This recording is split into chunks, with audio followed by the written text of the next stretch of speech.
In early hours of December, the 31st, 2009, the sun rose over Manhattan, marking the last day of the decade, while New Year's Eve preparations got underway in Times Square. The case of Sheil Kovlin. Sheil Kovlin grew up on the west side of Manhattan. Shelley's life was marked by a love of learning and academic excellence, earning a degree in wealth management. This degree opened the door to a successful career in Swiss banking. Sheil's career flourished, and she became skilled at managing multi-million-dollar portfolios for her clients. However, despite her professional success and financial security, Sheil felt unfulfilled. She longed to start a family of her own and become a mother. In an effort to change her circumstances, Sheil attended a Jewish singles event in February 1998, where she met a 26-year-old man named Rod Kovlin, who also worked in the banking sector. Sheil and Rod were a young couple with many similar interests and ambitions. Their relationship developed quickly despite their significant age difference. They spent all their time together and then decided to get married, feeling that everything was just right. Some people thought they were rushing into marriage, but for Sheil and Rod, it was perfect. They had two beautiful children, a boy and a girl, and their family was complete. However, their happy life was shattered on New Year's Eve 2009 when Sheil died in a tragic accident. At first, the police thought it was just a freak accident. On December 30th, 2009, two police officers were finishing their night shift at a Manhattan police station. They received an emergency call from Rod Kovlin, Sheil's husband, who had called in a panic to report that he had found Sheil in her bathtub, submerged in blood, and that she was dead. He followed the police's instructions to pull her out of the water and attempt to resuscitate her. However, it soon became clear that his efforts to save her life would not be successful. As Sheil's body was cold and motionless, Rod Kovlin covered her with a blanket and waited for the police to arrive. Police quickly arrived and investigated the scene. Upon arrival, they assessed the situation and blocked off a downtown Manhattan street. Initially, officers suspected that Sheil's death may have been a suicide. Inside the apartment, the police found scattered children's toys. Proceeding to the bathroom, they discovered the Sheil wrapped in a blanket by her husband. The bloody water in the tub and the wet floor indicated that Rod Kovlin had recently pulled the body from the water. A bleeding wound on the back of Sheil's head was visible. Police found a torn hinge on the cabinet in the bathroom where Sheil died, suggesting she fell after losing her grip on the doorknob. Experts concluded there was no forced entry after checking around the house. The detective working the case decided to talk to the family members. During the interview, it was discovered that Sheil and Rod Kovlin's 9-year-old daughter was the first to discover her mother's body.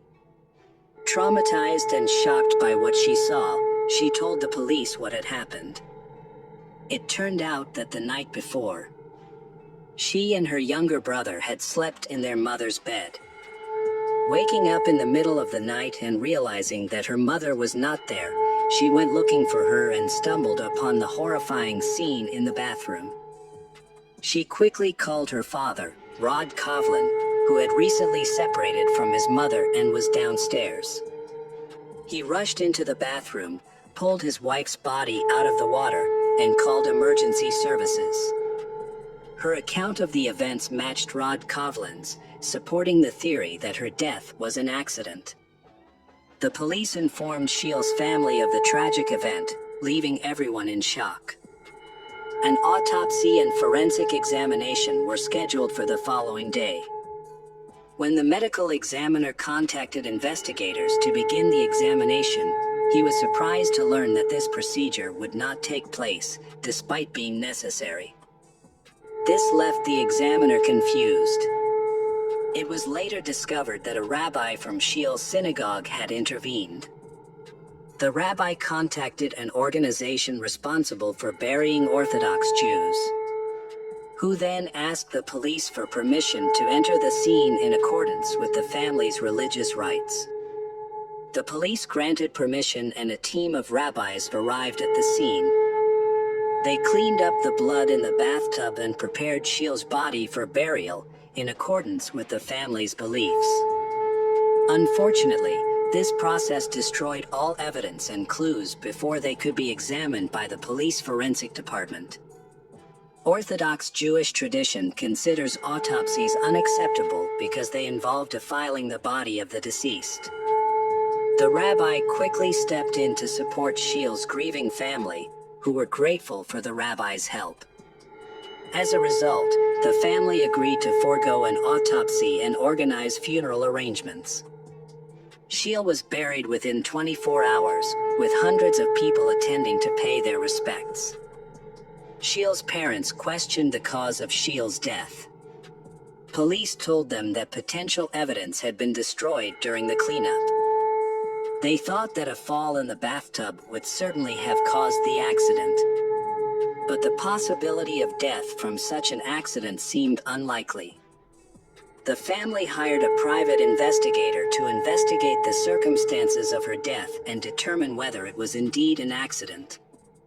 The private investigator begins by going to the family home to talk to Shiel's relatives and learns that Shiel's marriage to Rod Coughlin is having major problems. Their marriage began to fall apart after their 10th wedding anniversary in 2008. Rod Coughlin frequently changed jobs and developed a gambling addiction, spending a lot of money on gambling.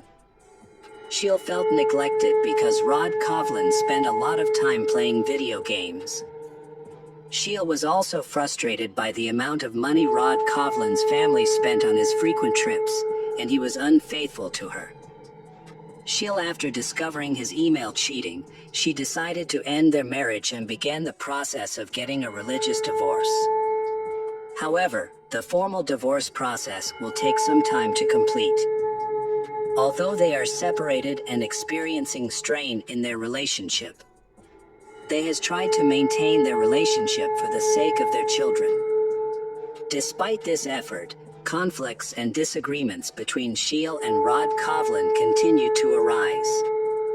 Shiel had recently confided in her loved ones about her grievances with Rod Coughlin, characterizing him as aggressive and hot-tempered. She felt uneasy and monitored. The private detective suspected that Rod Coughlin might have been involved in his wife Shiel's death due to the complexities in their marital life.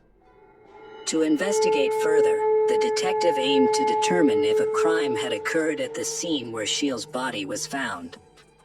He planned to inspect her apartment, but the door was sealed, requiring him to obtain a court order to gain access. Upon arriving at the scene with New York police officers, the detective attempted to unlock the door with a provided key, but it wouldn't budge.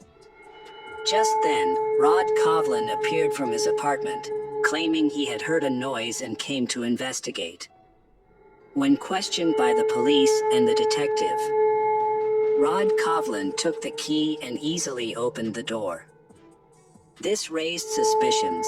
Had Rod Coughlin genuinely heard a noise, or was he deliberately keeping an eye on the situation? The detective searched the apartment for evidence of murder. Shiel's family said she was home on December 31st, but her phone was missing. A phone charger was found, but not the phone that he paid particular attention to the hinges, which investigators believed she had ripped off during a fall. The more he examined them, the more he suspected that, with Shiel's strength, ripping off hinges that were firmly attached to the cabinet was impossible. The detective discussed his findings with the police, trying to convince them that Shiel's death was not an accident, but a murder. However, the police remained unconvinced, citing a lack of evidence. Therefore, they decided to perform an autopsy to conclusively determine the cause of death. This decision caused a difficult debate with Shiel's family. The exhumation took place 2 weeks after Shiel had been buried. Her loved ones were deeply distressed by the decision. In the Jewish faith, exhumation is considered negative and many religious leaders oppose the practice. The family needed time to think about their next steps. They felt the need to find out the truth about their daughter's death, so they agreed to exhume her body. However, the exhumation process was difficult, so the family had to apply for a special order from the prosecutor's office. Even with the family's consent, they still had to make sure that all the necessary paperwork was completed. Once all the paperwork was completed, they proceeded with the exhumation and autopsy. The autopsy results showed that Sheil did not die from a fall, but from strangulation, which caused her to suffocate and break her neck. The official cause of Sheil's death was revised, and it was no longer considered an accident. Instead, it was officially ruled a murder. The detective's suspicions and efforts were vindicated. The autopsy results were instrumental in prompting the New York Police Department to reopen the investigation into Sheil's death. Detectives began scrutinizing new evidence, including phone records and bank statements. They also interviewed everyone who had interacted with Rod Coughlin and Sheil. The attorneys shared information about Rod Coughlin and Sheil during the first divorce hearing in May 2009. Rod Coughlin claimed that he could not afford the money because he was unemployed, but the judge said that he had to give up gambling and electronics. In court, Rod Coughlin's true nature was exposed, and he continued to criticize Sheil, making false accusations about her lifestyle, finances, and behavior toward their son. He even called Sheil's workplace to defame her. In the subsequent divorce hearing on July 7, 2009, the court banned Rod Coughlin from spending time alone with the children, a ban that remained in place even after Sheil's death. The court also denied Rod Coughlin custody of the children and awarded custody to Rod Coughlin's parents through a social worker. This decision likely angered Rod Coughlin greatly. Police interviewed a former caregiver who had cared for Rod Coughlin's children before he fired her. It was discovered that on December 30th, Sheil had received an expensive keratin hair treatment that cost hundreds of dollars. The care instructions emphasized avoiding humidity in high temperatures for several days, essentially prohibiting baths or showers.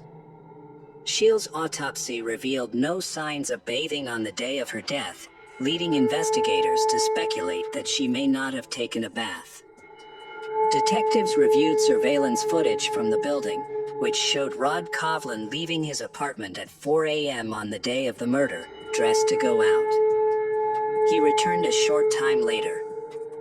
The building's security guard found this unusual, as Rod had never left the building that early. The security guard asked Rod Coughlin if he needed anything, but when he said no, Rod Coughlin returned with the chocolate bars and gave them to the security guard. Investigators believe that Rod Coughlin's actions were intentional to create an alibi, and as a result, he became the prime suspect. Sheil and Rod Coughlin were still married, which meant that absent a will or divorce, Rod Coughlin would inherit her estate, which was worth over $5 million. Additionally, on December 31, 2009, Sheil scheduled a meeting with her attorney to update her will and remove Rod Coughlin from the list of beneficiaries, which posed a significant threat to Rod Coughlin's rights and provided a clear motive for the crime. All of Sheil's assets were frozen in a safe deposit account. It is likely that Rod Coughlin knew about Sheil's plans to remove his name from her will, as he may have been monitoring her activities. A review of the surveillance footage revealed that Sheil had returned home at 8 p.m. the night before the crime, talking on her phone. However, the phone had gone missing after the crime. The investigators decided to conduct another search of the crime scene, and upon returning to the apartment, they quickly found Sheil's mobile phone lying on her bedside table, still connected to the charger. When questioned by the police, Rod Coughlin hired a lawyer, Ed, who advised him to remain silent. As a result, investigators had to continue searching for new evidence implicating Rod Coughlin. When they examined Rod Coughlin's phone records, they discovered frequent calls to the number of Deborah Holmes, a married woman with 3 children.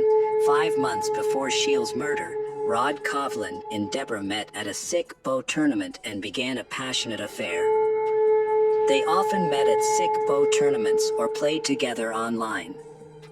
Investigators saw an opportunity to gather information and decided to contact Deborah with a few questions.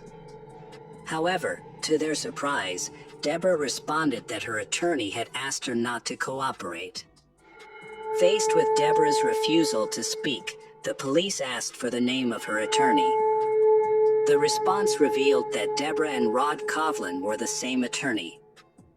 As a last resort, the police searched Shields' newly discovered phone for incriminating text messages or electronic communications between Rod and Deborah.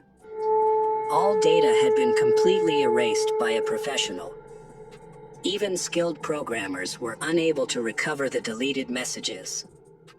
Over time, it became clear that he had succeeded in evading justice.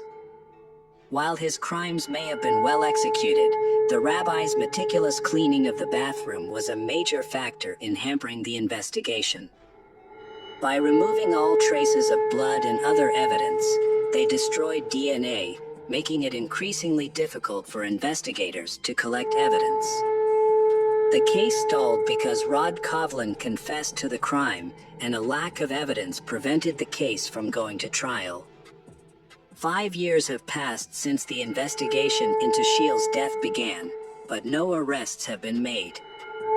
Police have searched for clues and evidence of Rod Coughlin's involvement in Shields' death for years, but to no avail. However, the case took a turn when Rod Coughlin's mistress, Deborah, came forward. She contacted the police, and they invited her to the station for questioning. Deborah had recently broken up with Rod Coughlin, which prompted her to contact the police. She shared information with the police that Rod Coughlin had conspired to gain custody of the children, but because he was a suspect in Shields' death and did not have custody of the children, he could not access the money Shield left behind. Rod Coughlin hatched a sinister plan to get his hands on Shields' fortune.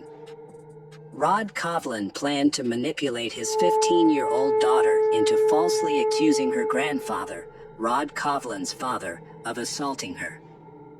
This would result in the grandfather being imprisoned and losing custody of his granddaughter, and Rod Coughlin would give his daughter a large sum of money upon completion of the mission. Meanwhile, Rod Coughlin had been secretly withdrawing funds from the only account he had access to, which was meant for his children's education.